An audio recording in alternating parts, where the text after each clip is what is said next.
दोस्तों नमस्कार, स्वागत है आपका हमारे चैनल कथा कहानी में। इस कथा से आपको बहुत कुछ सीखने को मिलेगा, इसलिए कथा को ध्यान से सुनिएगा। आज हम आपके लिए एक नई कथा लेकर आए हैं। यह कथा सुनने के बाद आपके मन का क्लेश हमेशा के लिए दूर हो जाएगा। यह कथा रोचक और ज्ञानवर्धक है। जो लोग इस कथा को पूरे मन से और दिल से सुनते हैं, उसके घर में कभी भी कोई क्लेश उत्पन्न नहीं होगा। उसके घर में हमेशा सुख और शांति बनी रहेगी। उसके घर में माता लक्ष्मी का सदा वास रहेगा। तो चलिए कथा शुरू करते हैं। इससे पहले आपने हमारे चैनल को सब्सक्राइब नहीं किया होगा, तो प्लीज़ चैनल को लाइक और सब्सक्राइब ज़रूर करें ताकि हर दिन की नई नोटिफिकेशन आपको सबसे पहले पहुंचे। आपने किसी बड़े बुजुर्ग से सुना होगा कि जिसके घर में हमेशा झगड़े होते हैं, उनके यहाँ कभी भी बरकत नहीं आती और माता लक्ष्मी का वास नहीं होता। लेकिन जिसके घर में सुख शांति रहती है, उसके घर में हमेशा बरकत रहती है और माता लक्ष्मी का वास हमेशा बना रहता है। इस कहानी को सुनने के बाद आपको पता चल जाएगा कि घर में झगड़ा क्यों नहीं करना चाहिए। एक जंगल में एक मोर और मोरनी रहते थे। वह दोनों बहुत हंसी खुशी जंगल में रहते थे। एक दिन मोरनी मोर से कहती है, पियाजी हमें यहाँ से चलना चाहिए। हमें वहाँ चलना चाहिए जहाँ हमारे समाज के लोग रहते हैं। काफी सारे मोर मोरनी रहते हैं, हमें वहाँ चलना चाहिए। मोर मोरनी से कहता है, प्रिय अगर हम वहाँ चलेंगे तो रोज लड़ाई झगड़े होंगे। हम दोनों यहाँ जंगल में कितना सुकून से रहते हैं, वहाँ जाने की क्या जरूरत है। लेकिन मोरनी जिद करने लगती है तो मोर भी मान जाता है। मोरनी की जिद करने पर वह दोनों एक नगर में आ जाते हैं। उस नगर का राजा पशु पक्षियों की भाषा को अच्छी तरह से जानता था और जीव जंतु की आवाज को भी अच्छे से समझता था, क्योंकि उस राजा ने कराओ शास्त्र की पढ़ाई की थी। कराओ शास्त्र का मतलब यही होता है कि पशु पक्षियों की भाषा को समझ पाना। वह राजा सभी प्रकार के पशु पक्षियों और जीव जंतुओं की आवाज और भाषा को समझता था कि वह क्या कह रहे हैं। दोनों मोर और मोरनी इस नगर में आ जाते हैं। एक दिन की बात है जब राजा अपनी रानी से कहता है कि हे प्रियतमा, मुझे बहुत जोर की भूख लगी है, आप मुझे भोजन खिला दीजिए। राजा की प्रियतमा कहती है, जी महाराज। और वह कुछ ही देर बाद 36 प्रकार के भोजन बना करके एक हाथ में पानी का लोटा और दूसरे हाथ में खाने की थाली लेकर राजा के पास पहुंचती है। रानी जैसे ही भोजन की थाली राजा के सामने रखती है तो एक चावल का टुकड़ा नीचे गिर जाता है। वहीं पर कुछ चींटियां घूम रही थी। तभी एक चींटी उस चावल के टुकड़े को लेकर जाने लगती है।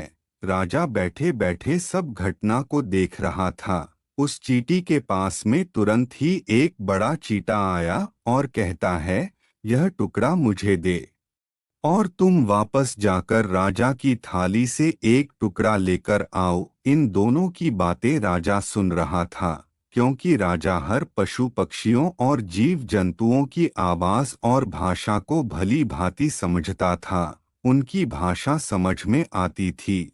जब चींटी चीता से यह बात कह रही है कि मैं नहीं जाऊंगी, अगर यह बात राजा को पता चल जाएगी तो राजा मुझे मार देगा।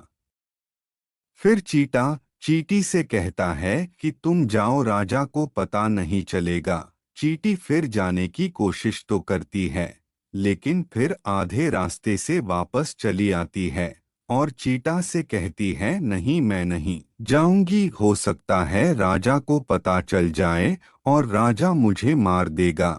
राजा उन दोनों को देख रहा था। चीता को इस बात का एहसास हो जाता है कि राजा हमारी बात को सुन और समझ रहा है। चीटा फिर चींटी से कहता है, देखो लगता है राजा हमारी बात को समझ गया। राजा ने हमारी बातों को सुन लिया है, इसीलिए वह हमें ही देख रहा है। चीटा चींटी से कहता है, अगर राजा ने हमारी बातों को सुन लिया है और राजा किसी और को यह बात बता देगा तो राजा पत्थर का हो जाएगा। राजा इन दोनों की बातों को सुनकर बहुत जोर से हंसने लगता है।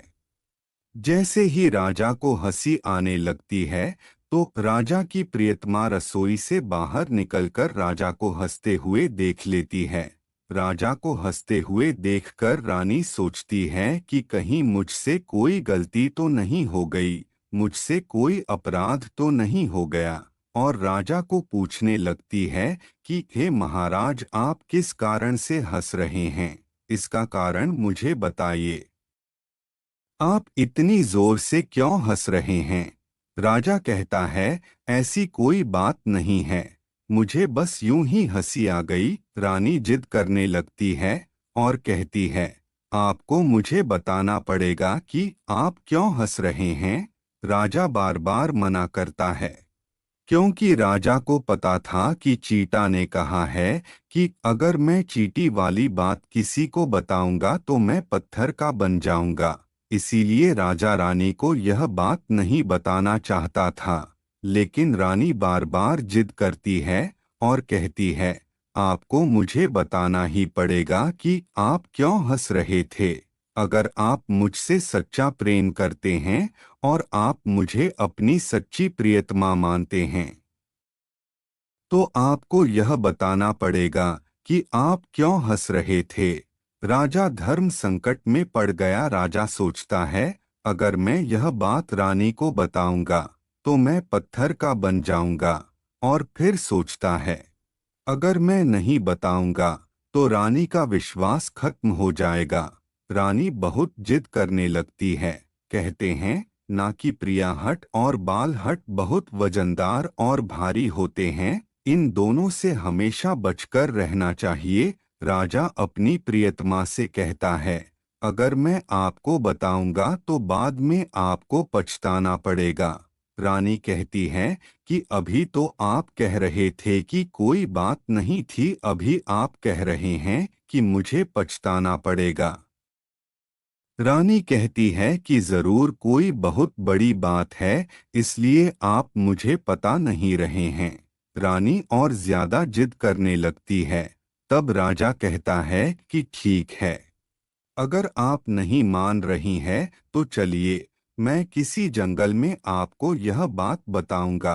तब रानी कहती है, ऐसी कौन सी बात है जो मुझे आप यहाँ नहीं बता रहे हो। राजा कहता है, मैं आपको जंगल में ही बताऊंगा। राजा रानी रथ पर सवार होकर के जंगल के लिए निकल जाते हैं। वह घने जंगल में पहुंच जाते हैं।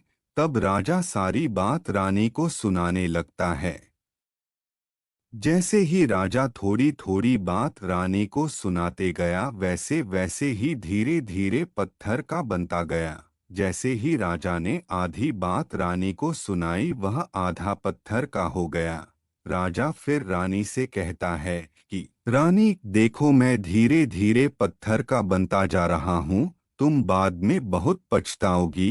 रानी उसकी बातों पर ध्यान नहीं देती और रानी कहती है, महाराज थोड़ी सी बात बची है, आप उसे भी सुना दीजिए। राजा पूरी बात रानी को बता देता है और राजा पूरा पत्थर का बन जाता है। रानी की जिद के कारण राजा पूरा पत्थर का बन जाता है। रानी रोने लगती है और रानी उस पत्थर को हिलाने की कोशिश करती है, लेकिन वह हिलता नहीं है क्योंकि राजा बहुत ही भारी था। राजा पत्थर का बन जाता है और उधर रानी सर पटक पटक कर रोती है, छाती पीटती है, विलाप करती है और किसी जीव जंतु से सहायता के लिए मदद मांगती है। इन सभी जीव जंतु और प्राणियों की कथा को मोर और मोरनी सुन और देख रहे थे। रानी के विलाप को देखकर मोर मोरनी को बहुत दुख और दया आने लगती हैं। मोर मोरनी से कहता है, यही होता है प्रिय हट, हम भी इसी प्रिय हट की वजह से इस जंगल में आ गए। हम उस जंगल में कितना खुशी खुशी रहते थे। मोरनी मोर से कहती है कि यह सब किसने जाना था। मोर कहता है, रानी बहुत दुखी हो रही है, हमें इसकी सहायता जरूर करनी चाहिए। यह कितना विलाप कर रही है, लेकिन कम से कम इसको थोड़ी तसल्ली तो दे ही सकते हैं। और यही सोचकर मोर और मोरनी दोनों रानी के पास पहुंचते हैं और रानी से कहते हैं, रानी साहिबा, जो हुआ वह बहुत बुरा हुआ। आप अपने आप को संभालिए, आपके पीछे पूरा राज्य है। राजा तो पत्थर का हो चुका, अब आपको ही राज्य का कारोबार संभालना है। रानी मोर मोरनी की बातें सुनकर कहती है, मैं अपने आप को कैसे संभालूं, क्योंकि अब तो मेरा संसार ही उजड़ गया। मेरे पति परमेश्वर पत्थर के बन चुके हैं और मैं क्या करूं। रानी की यह बात सुनते ही उधर मोरनी के मुख से यह निकल जाता है कि राजा पत्थर के कैसे हो गए। राजा तो इंसान थे, अच्छे भले थे, लेकिन यह पत्थर के कैसे हो गए। रानी वही बात बताने लगती हैं जो राजा ने चींटी वाली बात रानी को बताई थी। रानी वही बात मोर और मोरनी को बताने लगती हैं और रानी भी धीरे धीरे करके पत्थर की बन जाती है। जब रानी पत्थर की हो जाती है और राजा तो पत्थर का हो ही चुका था। जब दोनों पत्थर के हो जाते हैं तब मोर मोरनी को चिंता सताने लगती है। मोर और मोरनी बहुत दुखी हो जाते हैं। मोर मोरनी को यह चिंता सताने लगती है कि यह विपत्ति हमारे ऊपर भी आ सकती है, क्योंकि राजा भी इस चींटी वाली बात से पत्थर का हो चुका है और रानी भी इस चींटी वाली बात से पत्थर की हो चुकी है। मोर मोरनी से कहता है, हम पर भी खतरा मंडरा रहा है, क्योंकि तुम स्त्रियों से कोई भी बात छिपती नहीं है। मोरनी मोर से कहती है, पिया जी, अब क्या करे, यहाँ से हम दूर चले जाते हैं। मोर मोरनी से कहता है, यह संकट तो धरती के किसी भी कोने में हमारा पीछा नहीं छोड़ेगा। यह खतरा तो हमेशा हमारे ऊपर मंडराता रहेगा। अगर जाने अनजाने में यह चींटी वाली बात हमारे मुख से निकल गई तो हम भी पत्थर के बन जाएंगे। इसी बात को लेकर मोर और मोरनी बहुत दुखी हो जाते हैं, बहुत चिंतित हो जाते हैं। रात दिन उनको यह दुख खाया जाता है। यह सोचकर वह ना भोजन कर पाते हैं और ना चैन से सोते पाते हैं। बस रात दिन उनको यही बात सताती रहती है कि कहीं यह बात उनके मुख से निकल ना जाए। यदि हमारे मुख से यह बात भूलकर भी निकल गई तो दोनों पति पत्नी पत्थर के बन जाएंगे। यही सोचकर मोर ने दिमाग लगाया कि यदि मैं सारी चींटियों को खत्म कर दूं तो यह सब खत्म हो सकता है, क्योंकि यह किया धराया तो चींटियों का है। मोर मोरनी से कहता है, हे प्रिया, अगर हम सृष्टि से सारी चींटियों को खत्म कर दें तो चींटियों का संकट खत्म हो जाएगा। मोर और मोरनी इस बात से राजी हो जाते हैं और चींटियों को मारकर खाना शुरू कर देते हैं। मोर और मोरनी का इतना आतंक हो गया था कि सभी चींटियां डर के मारे बिल बनाकर के धरती के अंदर जाकर छिप गई। मोर और मोरनी ऐसी निगरानी रखते हैं कि उन्हें जहां भी चींटी दिखती है तुरंत मार देते हैं। कोई भी चींटी मोर और मोरनी के आतंक से घर के बाहर नहीं निकलती। कुछ समय बीतने के बाद चींटियों को भूख सताने लगी, क्योंकि भोजन तो बिल में मिलता नहीं, भोजन तो बाहर मिलता है। जैसे ही भोजन लेने के लिए चींटी बाहर आई, मोर उसे दबोच लेता है और उसे जान से मार देता। एक चींटी और एक चीता बिल के अंदर भोजन के लिए तड़पते हुए श्री हरि विष्णु की घोर भक्ति और भजन करने लगे। भक्ति करते करते उन्हें यह भी मालूम नहीं था कि वह कहाँ है और कहाँ पर घोर तपस्या में लीन हो गए। अंत में जाकर श्री हरि विष्णु उन्हें दर्शन देते हैं और भगवान विष्णु कहते हैं, हे चीटी चीटा, मैं तुम्हारी भक्ति से बहुत प्रसन्न हूँ। तुम्हें जो वर मांगना है मांग सकते हो, क्योंकि चीटा और चीटी ने निरंतर बिना अन्न जल के भक्ति की थी। इसलिए भगवान विष्णु बहुत जल्दी प्रसन्न हो गए और आकर कहने लगे, जो तुम्हें मांगना है मांग सकते हो, हम तुम्हारी भक्ति से बहुत प्रसन्न हैं। दोनों एक ही बात करते हैं, हे प्रभु, अगर आप हमें भोजन देना चाहते हैं तो हमारे पेट में गांठ लगा दीजिए। उन्होंने सोचा, अगर हमारा पेट नहीं होगा तो हम बिल के बाहर क्यों जाएंगे और हमें मोर मोरनी नहीं खा सकेंगे। प्रभु, हमारे पेट में गांठ लगा दीजिए। भगवान विष्णु कहते हैं, तथास्तु, और चींटियों के पेट में गांठ लग जाती है। आपने देखा होगा, आज भी उन चींटियों के पेट में गांठ लगी हुई है। चींटियों का पेट नहीं होता। फिर चीटा और चींटी भगवान विष्णु से कहते हैं, प्रभु, हमारे पेट में तो गांठ लग गई है, लेकिन अभी भी हमें मोर और मोरनी से खतरा है। मोर और मोरनी हमारे इंतजार में अभी भी ऊपर जमीन पर बैठे हैं, और जैसे ही वे लोग हमें देखेंगे वह हमें मार देंगे।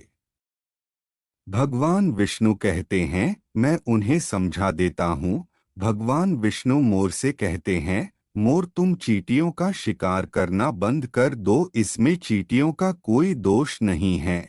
जो दोषी था वह राजा था, क्योंकि राजा ने कराओ शास्त्र की पढ़ाई की थी, इसीलिए वह सभी जीव जंतु की भाषा को समझने में सक्षम था। उसके साथ साथ वह जिन भाषा को समझता था उनका रूप बदलने में भी सक्षम था। जो पक्षियों का वह रूप धारण किया करता था, राजा उनसे संभोग किया करता था, और जब वह पशु पक्षी गर्भधारण करते थे तो वह उन्हें छोड़कर के इंसान बन जाता था, और फिर ऐसे पशु पक्षियों पर बहुत जोर से हंसता था। इसी कारण से आज यह राजा पत्थर का हो गया। मोर कहता है, हे प्रभु, उनकी पत्नी का, उनकी रानी का इसमें क्या दोष है। श्री हरि विष्णु कहते हैं कि उनकी पत्नी भी उनके इस पाप में भागीदारी है, क्योंकि उनकी पत्नी अगर उनको रोकती तो वह इतना बड़ा पाप नहीं करता। इसीलिए उनकी रानी भी इस पाप की भागीदारी है, इसलिए आज वह भी पत्थर की बन चुकी है। श्री हरि के समझाने के बाद मोर उनसे कहता है, हे प्रभु, पर इस बात को हम किसी और से कहेंगे जो कि रानी ने हमें सुनाई है, तो क्या हम पत्थर के बन जाएंगे।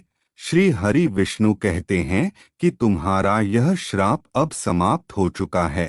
तुम्हें किसी से कहने पर कोई फर्क नहीं पड़ेगा। आप किसी से भी कह सकते हैं, तुम्हारे ऊपर से खतरा टल चुका है। मोर और मोरनी बड़े प्रसन्न हो जाते हैं। उनकी खुशी का कोई ठिकाना नहीं था। श्री हरि विष्णु अंतर्ध्यान हो जाते हैं और चले जाते हैं, और इधर मोर मोरनी का खुशी का कोई ठिकाना नहीं था। अगर किसी जानवर को, किसी पशु को खुशी होती है तो वह झूमने लगता है, नाचने लगता है।